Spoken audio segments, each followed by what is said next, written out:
Hello guys, alam nyo kahapon I was being called by my manager and then I will really improve my communication skills because I'm talking now with other nationalities. Unlike before, I'm just alone, so I usually talk with my Filipino friends, so it's just a stagnant for me. Even if I am in Canada, but still I am using Filipino language because I am only talking Filipinos, not any other nationalities. And if I have deliveries, hi, hello, how are you? And then I'm done with my deliveries. This is your order. So that's all the lines that I am using. So there is no such improvement. But now I really feel that I am in Canada because I'm using anyway the language. Well, in fact, it would really be a great impact to myself. Alam nyo, kinausap ako ng ano ko, kasi, 'di ba, team leader nila ako.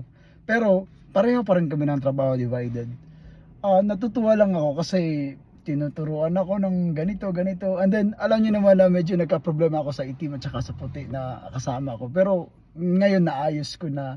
So kailangan ko lang talaga ng pasensya, kailangan ko lang talaga na hindi naman magaling pero at least ipakita mo rin sa kanila na deserve ka na irespeto, deserve ka para pakinggan nila. So yun lang talaga yung natutunan ko, na you have the strong ability to act na makakaya mo yung lahat ng mga gusto mong mangyari sa team nyo. Kasi yung objective naman namin is lalong lalo na sa mga repeat customers namin na example 3 hours lang yung allowed sa kanila, so dapat mag-hit kami sa target na 3 hours lang. Kasi pag mag-extend kami, magtataka sila, bakit yung iba nagawa nila na 3 hours lang, bakit kayo, 3 kayo, 4 kayo, kailangan nyo mag-extend. So ganun, very challenging siya, pero hopefully magagawa ko siya.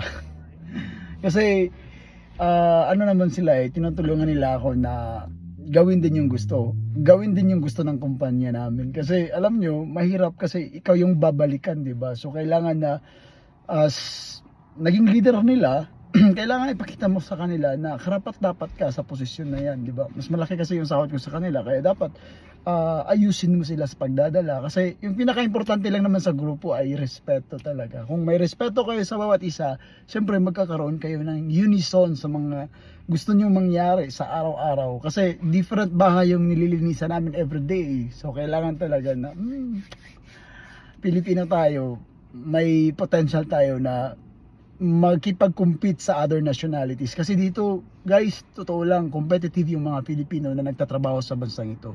I know sa other countries, competitive din yung mga Filipino. Pero magaling tayo sa mga ganyan, di ba? Kompetensya. Or magaling yung mga Pilipino na mag-excel talaga sa anumang larangan ng mga business meron sila. So, I'm very proud na naging bahagi ako ng grupo na to. Maliit lang siya pero very challenging kasi other nationalities, other culture, other attitudes yung nakikiano sa'yo.